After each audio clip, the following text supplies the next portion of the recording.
Students, this is Ryan Tiwari और मैं आप लोगों के लिए आज कुछ स्पेशल लेके आया हूँ और specially for the students of intermediate. जो इंटरमीडिएट के स्टूडेंट्स हैं जो 2023 में इंटरमीडिएट एग्जाम्स देने वाले हैं, उन छात्रों के लिए मैं स्पेशल लेके आया हूँ। वो स्पेशल चीज़ क्या है, तो मैं आप लोगों के लिए important objective for intermediate exams, important objective questions लेकर आया हूँ इंटरमीडिएट एग्जाम्स के लिए लिटरेचर सेक्शन से। लिटरेचर सेक्शन से इस वीडियो में आप लोगों को वो 25 सवाल बताए जाएंगे जो अवश्य ही आ सकते हैं। मतलब आप पूरी तरह से उस पर विश्वास कर सकते हैं कि यही क्वेश्चंस आएंगे एग्जाम में, इसी टाइप के क्वेश्चंस एग्जाम में आएंगे। और इसकी एक श्रृंखला प्रस्तुत कराई जाएगी आप लोगों को, जिसमें ग्रामर से भी ऑब्जेक्टिव्स दिए जाएंगे 2023 बिहार बोर्ड इंटरमीडिएट एग्जाम वालों के लिए, एग्जाम देने जाने वाले स्टूडेंट्स के लिए। तो पहला क्वेश्चन है आज का, the family is big and is constantly growing at a rather conveniently fast pace is from. ये जो लाइन है वो किस लेसन से ली गई है? परिवार बड़ा है और निरंतर ही बढ़ रहा है, कुछ ज़्यादा ही असुविधाजनक तेजी से बढ़ रहा है, तेज रफ्तार से बढ़ रहा है। तो ये जो लाइन है वो किस लेसन से ली गई है, ये आपको बताना है। इस तरह के सवाल अक्सर दो चार आ जाते हैं। 25 में दो चार सवाल ऐसे रहेंगे जिसमें कोई लाइन दे देगा, पूछ देगा कि ये वाली लाइन वो किस वाले चैप्टर से ली गई है। तो इस तरह आप लोगों को जब चैप्टर्स पढ़ाए जाते हैं तो लाइन बाय लाइन ध्यान देना होता है। ये नहीं कि टीचर बके जा रहा है और आप लोग मजे ले रहे हैं। फिर भी हम लोग उस तरह की स्पेशल क्लास लेके हाजिर हैं कि इन्हीं में से बहुत सारी चीज़ें मैच करेगी। तो पहला ऑप्शन है भारत इज माई होम, दूसरा ऑप्शन है how free is the press, तीसरा ऑप्शन है द अर्थ और चौथा ऑप्शन है आई हैव ए ड्रीम। तो ये जो लाइनें हैं वो ली गई हैं भारत इज माई होम से। Bharat is my home doctor Zakir Hussain का लिखा हुआ लेसन है, ये आप लोगों को याद रखना होगा। ये सब जो ऑब्जेक्टिव दिए जा रहे हैं उसके अलावा मैं एक स्पेशल बात बता दूं आप लोगों को कि अगर आप लेखक, ये वाला लेसन का लेखक कौन है ये बात याद रख लेते हैं। आपके किताब में 21 लेसन्स हैं, तो सभी के लेखकों का नाम आप याद कर लेते हैं तो आपका 5 नंबर कंफर्म होता है अलग से ऑब्जेक्टिव्स के अलावा। तो आप सभी लेखकों का नाम अब तक याद नहीं किए हैं तो कर जाइए। और उसके बाद हम लोग अगला सवाल देखते हैं। The narrator in a pinch of snuff was a N on probation. जो कहानी को कह रहा है नरेटर है, पिंच ऑफ स्नफ एक चुटकी सूंघनी, मनोहर मालगांवकर की लिखी हुई एक कहानी है, इंटरेस्टिंग कहानी है। तो उसमें जो कहानी को कहने वाला है, लेखक है जो कहानी का, वो क्या है? ऑन प्रोबेशन, जांच की अवधि पे या ट्रेनिंग के अवधि में। ऑन प्रोबेशन, जब आप ट्रेनिंग के दौर पे होते हैं, यू आर ऑन प्रोबेशन होते हैं, यू आर ऑन प्रोबेशन। तो ऑप्शन ए है सेक्रेटरी, दूसरा है क्लर्क, तीसरा है अंडर सेक्रेटरी और चौथा है नन। तो क्लर्क नहीं था, वो केवल सेक्रेटरी नहीं था, वो क्या था? अंडर सेक्रेटरी था। जो नरेटर था वो अंडर सेक्रेटरी था। तीसरा क्वेश्चन है I swore to save fire from the scene of. मैं कसम खाता हूं, मैंने कसम खाई कि मैं आग को इस पाप से बचाऊंगा। किस पाप से? हैट्रेड, नफरत के पाप से, आशीर्वाद के पाप से, पाप के पाप से या भूलने के पाप से। तो के.एन. दारूवाला ने लिखी है फायर हिम, उस कविता से लिया गया है ये पोएट्री से। I swore to save fire from the scene of forgetfulness. मैंने कसम खाई कि मैं आग को भूलने के इस पाप से बचाऊंगा। और फिर टू बेंड विद, इस तरह की लाइनें आती रहती हैं, इस तरह के क्वेश्चंस आते रहते हैं। जैसे यहाँ पे गैप कर दिया, जैसे स्टूडेंट्स पूछते हैं सर फिर इन द ब्लैंक्स इंपॉर्टेंट होगा, तो ये देखिए तो यहाँ पे ऐसा ही तो है, ब्लैंक टाइप का क्वेश्चन है, कुछ शब्द छोड़ दिया फिर वहां से आपको ऑप्शन दे दिया। To bend with apples the most cottage trees is from. ये वाली जो लाइन है, जैसे पहला वाला क्वेश्चन था आपका, वो ये पोएट्री से है, ये प्रोज से था। तो ये किस पोएट्री से लिया गया है कि एप्पल के पेड़ों को झुकाने के लिए मोस्ट कॉटेज ट्रीज, काई लगे हुए झोपड़ी नुमा जो पेड़ हैं उनको झुकाने के लिए, ये किस कविता से लिया गया लाइन है? तो song of my self, snake, fire him और ओड टू ऑटम। तो सॉन्ग ऑफ माईसेल्फ में कहीं एप्पल का जिक्र ही नहीं है, स्नेक में भी एप्पल का जिक्र नहीं है, फायर हिम में भी एप्पल का जिक्र नहीं है। तो एप्पल का जिक्र कहाँ है? ओड टू ऑटम, पतझड़ का गाना, जॉन किट्स का लिखा हुआ है, फेमस ये वो कविता है ओड टू ऑटम। कई बार इसकी समरी भी आती रहती है एग्जाम में, समरी आप लोगों को गेस करके बताया जाएगा, उसके लिए भी अलग से क्लासेज वगैरह प्रस्तुत की जाएंगी आप लोगों के लिए। The book come my beloved has background, come my beloved जो बुक है उसका बैकग्राउंड क्या है? अफ्रीका है, अफ्रीकन बैकग्राउंड है, अमेरिकन है, इंडियन है या स्कैंडिनेवियन है। तो कम माई बिलव्ड भारत को बैकग्राउंड में लिख करके देख करके भारतीय बैकग्राउंड में लिखी गई है, भारत को बैकग्राउंड में रख करके लिखी गई है। और India through a travellers eyes उस चैप्टर में इस बात का जिक्र है। Anton Chekhov was a by profession, Anton Chekhov कौन थे पहले ये जानना जरूरी है। तो एंटोन चेखोव का लिखा हुआ आप लोगों को ड्रामा पढ़ने को मिलता है आपके 12 वाली किताब में, और ड्रामे का नाम है, एक ही ड्रामा है वो, ए मैरिज प्रपोजल, कॉमेडी है उसमें। और एंटोन चेखोव रूस के थे और पेशे से वो क्या थे? डॉक्टर थे, ना ही वो मैनेजर थे, ना ही वो सोल्जर थे, ना ही वो टीचर थे। और a dust home bore saved made aware, तो एक धूल जिसे उत्पन्न किया, आकार दिया, मेड अवेयर किसने? आयरलैंड ने, इंडिया ने, इंग्लैंड ने, आइलैंड ने, किसने? तो a dust home England bore saved made aware one, तो ये वाली जो लाइन है वो सोल्जर से ली गई लाइन है, रूपर्ट ब्रुक की रचना है, बहुत कम उम्र में वो मर गए थे। एक बीमारी थी इसमें खून विषैला हो जाता है, उस बीमारी से वो मर गए थे, एक युद्ध में जा रहे थे। ये सब बातें मैं सोल्जर लेसन पढ़ाऊंगा तो आप लोगों को बताऊंगा अपने वीडियोज में। तो a dust home England bore, ये जो लाइनें हैं वो सॉरी, तो यहाँ पे इंग्लैंड उचित आंसर है, सोल्जर का है, रूपर्ट ब्रुक की रचना है। उसके बाद अगला क्वेश्चन देखते हैं। उसके बाद क्वेश्चन नंबर 8 है, अपने आप में महत्वपूर्ण है। When we speak of the freedom of press, जब हम प्रेस की आज़ादी की बात करते हैं, वी यूजुअली मीन, तो आमतौर पे हमारा मतलब होता है फ्रीडम इन सेंस, किस सेंस में? ब्रॉड सेंस में, बड़े सेंस में, लीगल सेंस में, जायज सेंस में, टेक्निकल सेंस में या सोशल सेंस में। तो ये how free is the press lesson से ली गई लाइन है। और जब आप लाइनों को ध्यान देंगे शुरुआत में ही है, when we speak of the freedom of press we usually mean freedom in technical sense. डोने डॉन मतलब ऐसा ही ई का उच्चारण कम किया जाता है इनके नाम में वैसे।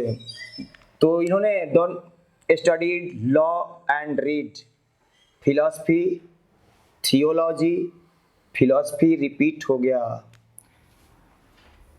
चलो इसको क्रॉप कर देते हैं फिलहाल, एक कोई और ऑप्शन हो सकता है, फिलॉसफी, थियोलॉजी, नॉवेल, 3 ही में सेलेक्ट करिए। तो अभी आप लोगों को sweetest love I do not go के वीडियोज प्रोवाइड किए गए हैं, जॉन डोनी ने लिखा है, और उसमें आपको बताया गया है लेखक परिचय में कि डोनी ने वो लॉ की पढ़ाई की और थियोलॉजी की पढ़ाई की, धर्मशास्त्र की पढ़ाई की, है ना। तो ऑप्शन बी सही है। India was a part of the background of, ये क्वेश्चन फिर से किस लेसन का है? इंडिया किसके बैकग्राउंड का हिस्सा था? डॉक्टर्स लाइफ, डॉक्टर के जीवन का, पत्नी के जीवन का, कश्मीरी लोगों के जीवन का, पर्ल एस बक के जीवन का। तो ये question India through a travellers eyes से लिया गया है, और इसमें ये बताया गया है कि पर्ल एस बक जो लेखिका हैं उनके जीवन की पृष्ठभूमि का, बैकग्राउंड का हिस्सा रहा है कौन? भारत। तो यहाँ पे 10वें के लिए सही ऑप्शन क्या है? पर्ल एस बक सही है। Emancipation proclamation gave the Negro, emancipation proclamation शब्द किस लेसन में आया है? आई हैव ए ड्रीम में आया है, और आई हैव ए ड्रीम के लेखक कौन है? मार्टिन लूथर किंग जूनियर हैं। और तो जब इमेंसिपेशन प्रोक्लेमेशन आया, दास प्रथा से मुक्ति का घोषणा पत्र आया, तो क्या हुआ? निग्रो लोगों को गुलामी मिली, गुलामी से आज़ादी मिली, कैद मिली, कुछ भी नहीं मिला। तो जब इमेंसिपेशन प्रोक्लेमेशन आया था, ये शुरुआती पैराग्राफ्स में ही है, I have a dream lesson के शुरुआती पैराग्राफ्स में ही इमेंसिपेशन प्रोक्लेमेशन का जिक्र है।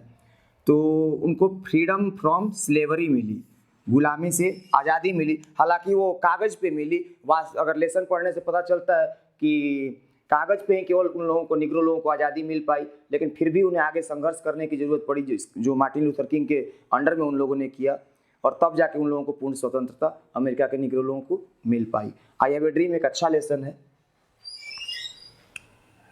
और उसके बाद now the leaves are falling fast talks about the, अब पत्ते तेजी से गिर रहे हैं, ये बात करता है ऑफ ह्यूमन लाइफ, मानव जीवन के मतलब किस स्थिति पे बात करता है, किसकी ओर इशारा करता है, फ्रस्ट्रेशन की ओर, हैप्पीनेस प्रसन्नता की ओर, कंफ्यूजन की ओर, या फिर नॉलेज की ओर।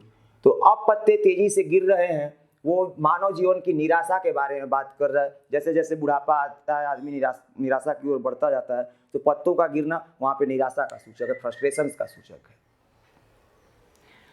And when I crumble who will remember who is I in the line. तो ऐसा भी क्वेश्चन हो सकता था कि and when I crumble who will remember, ये वाली लाइन किस लेसन से ली गई है, तो आपको बताना होता। तो अगर ऐसा क्वेश्चन होता तो आपका जवाब क्या होता, एपिटैफ। और तो इन लाइनों में आई कौन है, जब मैं नष्ट हो जाऊंगा, जब मैं बर्बाद हो जाऊंगा, जब मैं टूट जाऊंगा, क्रम्बल टूटना, बिखरना, नष्ट होना, तो कौन याद करेगा पश्चिमी देशों की उस खूबसूरत महिला को। तो इन लाइनों में आई कौन है, आई कौन है, लेडी है, चाइल्ड है, मदर है, नहीं है, पोएट है, कवि ही खुद है। कवि कहता है कि यदि मैं मिट जाऊंगा, मर जाऊंगा, तो उस महिला को कौन याद करेगा। War poet is remembered as a war poet, किसको वार पोएट के रूप में याद किया जाता है, Rupert Brooke, T S. Eliot, D H. Lawrence, Walter de la Mare. तो रूपर्ट ब्रूक को हम लोग याद करते हैं वार पोएट के रूप में, कई बार ये क्वेश्चंस आते रहते हैं, आप लोग ध्यान देंगे। और the Gujarati equivalent for civilization means, सभ्यता का जो गुजराती इक्विवेलेंट है, गुजराती भाषा में सभ्यता को क्या कहा जाता है, बैड कंडक्ट। सभ्यता का मतलब क्या है, प्रसन्नतापूर्ण विचार, व्यवहार, गुड कंडक्ट, अच्छा व्यवहार, इंटेलिजेंट कंडक्ट, तेज व्यवहार। तो गुजराती में जो इक्विवेलेंट होता है सिविलाइजेशन का, वो होता है गुड कंडक्ट। सभ्यता का मतलब अच्छा व्यवहार होता है। और यहाँ पे हम आपको 15 इंपॉर्टेंट क्वेश्चंस दे चुके हैं, मैं आगे बढ़ रहा हूँ। फिर क्वेश्चन नंबर 16 पे चलते हैं। And as we walk we make the place that we shall, जब हम लोग चलेंगे तो हम लोग प्रतिज्ञा करेंगे। क्या प्रतिज्ञा करेंगे, ऑलवेज बी सेटिस्फाइड, कि हम लोग हमेशा संतुष्ट होंगे। ऑलवेज फाइट, हमेशा लड़ेंगे। ऑलवेज हेट पीपल, हमेशा लोगों से नफरत करेंगे। ऑलवेज मार्च अहेड, हमेशा आगे बढ़ेंगे। तो सही ऑप्शन क्या है, जब हम लोग चलेंगे तो हम लोग हमेशा ही आगे बढ़ेंगे। ऐसा ये कंडीशनल चल रहा है, इसलिए एक तरफ प्रेजेंट दूसरी तरफ फ्यूचर चल रहा है, वो सब ग्रामर की चीज़ें हैं। ये लेसन कौन सा था, आप लोगों को ध्यान नहीं है तो मैं बता रहा हूँ। आई हैव ए ड्रीम है, और लेखक फिर से कौन है, मार्टिन लूथर किंग जूनियर है। And the Nightingale is dumb is from, ये जो लाइन है, and the Nightingale is dumb and the angel will not come, बुलबुल खामोश है, गूंगी है, चुप है, और कोई बचाने वाला नहीं आएगा, कोई देवदूत नहीं आएगा। कौन सा लेसन है, फायर हिम है, ओड टू ऑटम है, स्वीटेस्ट लव है, या now the lips are falling fast. तो सही आंसर है now the lips are falling fast, इसमें वो लाइन है। और फिर क्वेश्चन नंबर 18 है, वर सेटिस्फाइड विद स्मॉल विलेजेस, कौन संतुष्ट था छोटे छोटे गांवों से, बूढ़े लोग, ओल्ड पीपल, यूथ, नौजवान, आवर एंसेस्टर्स, या फिर एडल्ट्स, कौन सेटिस्फाइड था। तो हमारे जो पूर्वज थे वो छोटे छोटे गांवों से खुश थे, है ना वो। और ये वाली लाइन किससे ली गई है, ये वाली लाइन ली गई है हमारे पहले लेसन से, इंडियन सिविलाइजेशन एंड कल्चर से ली गई है। Bertrand Russell was awarded Nobel prize in literature in, Bertrand Russell को नोबेल प्राइज दिया गया था किस लेसन में, किस ईयर में दिया गया था। तो 1956 में, 1952, 1952 में, 1950 में, 1953 में। तो बर्ट्रांड रसेल को नोबेल पुरस्कार दिया गया था 1950 में। भारत का संविधान जब लागू किया गया था कब, 1950 में। उसी समय इनको नोबेल प्राइज साहित्य के लिए दिया गया था। अगला क्वेश्चन है, वेस्टलैंड किसकी रचना है? एस.टी. कॉलरिज की, टी.एस. एलियट की, डब्ल्यू.एच. ऑडेन की, जॉन ड्राइडन की। तो द वेस्टलैंड जो है वो टी.एस. एलियट की रचना है, आप लोग ध्यान रखेंगे, इंपॉर्टेंट क्वेश्चन है, कई बार आता है फिर आएगा। Radha Krishnan never lost faith in the essential wealth. Radha Krishnan ने कभी विश्वास नहीं खोया, किसमें? जरूरी धन में, आवश्यक ज्ञान में, आवश्यक मानवता के लिए, मनुष्य के लिए जो आवश्यक मानवता है उसमें, या फिर आवश्यक एक्सपीरियंस में। तो सही आंसर क्या है? Doctor Radha Krishnan never lost faith in the essential humanity of man. ये भारत इज माय होम के दूसरे पैराग्राफ में राधा कृष्णन के बारे में वो बात करते हैं, doctor Zakir Hussain. There is something in Hinduism that has kept it alive up till now is from. ये जो लाइन है कि हिंदुत्व में कुछ ऐसा है जिसने उसको अब तक जिंदा रखा है, वो कहाँ से लिया गया है? द अर्थ से, भारत इज माई होम से, आई हैव ए ड्रीम से, इंडियन सिविलाइजेशन एंड कल्चर से। तो एकमात्र लेसन है इंडियन सिविलाइजेशन कल्चर पूरी किताब में जिसमें हिंदुइज्म शब्द आया है, ये भी आप लोग ध्यान रखेंगे।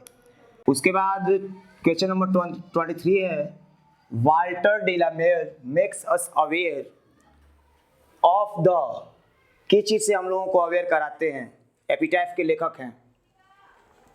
पॉवर्टी से, गरीबी से, ड्रीम से, सपनों से, in human conditions of modern life से, या लंदन लाइफ से। तो इसका सही उत्तर है मानव जीवन की अमानवीय परिस्थितियों से वो वाल्टर डेलामेयर हम लोगों को जागरूक कराते हैं, हम लोगों का परिचय कराते हैं। SEBI's hobby was, question number 24 है, शौक क्या था सेबी का? कलेक्टिंग, क्या कलेक्ट करना, क्या इकट्ठा करना सेबी का शौक था? तो सेबी का हॉबी सीड्स कलेक्ट करना था क्या? फ्लावर्स कलेक्ट करना, गार्ड्स कलेक्ट करना, या फिर घास कलेक्ट करना, क्या कलेक्ट करता था वो? तो सेबी की हॉबी क्या थी? Collecting guards. ये भी सवाल इंपॉर्टेंट हो सकता है अलग से सेबी के बारे में। वो कहाँ रहता था? वो हार्बर टाउन में रहता था, और वो स्कूल के समय उसकी उम्र क्या थी, किस स्कूल में पढ़ता था? इस तरह के सवाल भी एक नंबर में इंपॉर्टेंट हो सकते हैं।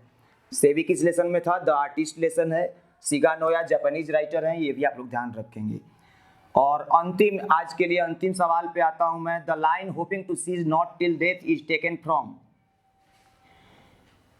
उम्मीद करता हूं कि मृत्यु तक नहीं रुकूंगा। I now 37 years of age begin and hoping to cease not till death, किसने बोला है? किस लेसन से लिया गया है? तो ये सॉन्ग ऑफ माई सेल्फ से लिया गया है, ठीक है ना। तो ये जो 25 सवाल हैं वो बहुत ही महत्वपूर्ण होंगे आपके 2023 इंटरमीडिएट एग्जाम्स के लिए। अलग से मैं आप लोगों को बता दूं कि आप लोग कविताओं की लाइनों को ध्यान से पढ़िए, ये जानने का प्रयास करिए ये कविता किस लेसन की है, कहाँ से ली गई है, या जो प्रोज सेक्शन है उसकी लाइनों को भी थोड़ा सा ध्यान से पढ़िए। इस तरह के सवालों पे ही ज़्यादा क्वेश्चंस आधारित होते हैं। लेखकों का जन्म कब हुआ है, किसको कब पुरस्कार मिला है, ये सब सवाल इंपॉर्टेंट होते हैं। या लेखक परिचय में जो बताया गया है कि ये किस लेखक के द्वारा कौन सा, वो जैसे अभी आया था द वेस्टलैंड, तो ये टी.एस. एलियट के द्वारा लिखा गया। मैकियावेली जब लेसन पढ़िएगा तो द वेस्टलैंड उनकी रचना है, ये बताया गया है वहाँ पे। 1950 में नोबेल पुरस्कार मिला था बर्ट्रैंड रसल को, वो बताया गया है वहाँ लेखक परिचय में। तो ये सारी चीज़ें आप लोग को ध्यान से पढ़नी समझनी होती हैं, और जो चीज़ें हम लोग आपको प्रोवाइड करेंगे वो 100% आपको हेल्प करने वाली है ऑब्जेक्टिव क्वेश्चन सॉल्व करने के लिए। ग्रामर के ऑब्जेक्टिव्स भी इंटरमीडिएट बिहार बोर्ड के लिए जल्द ही उपलब्ध कराए जाएंगे। और keep subscribing our channel AD Sir and share it also. Thank you.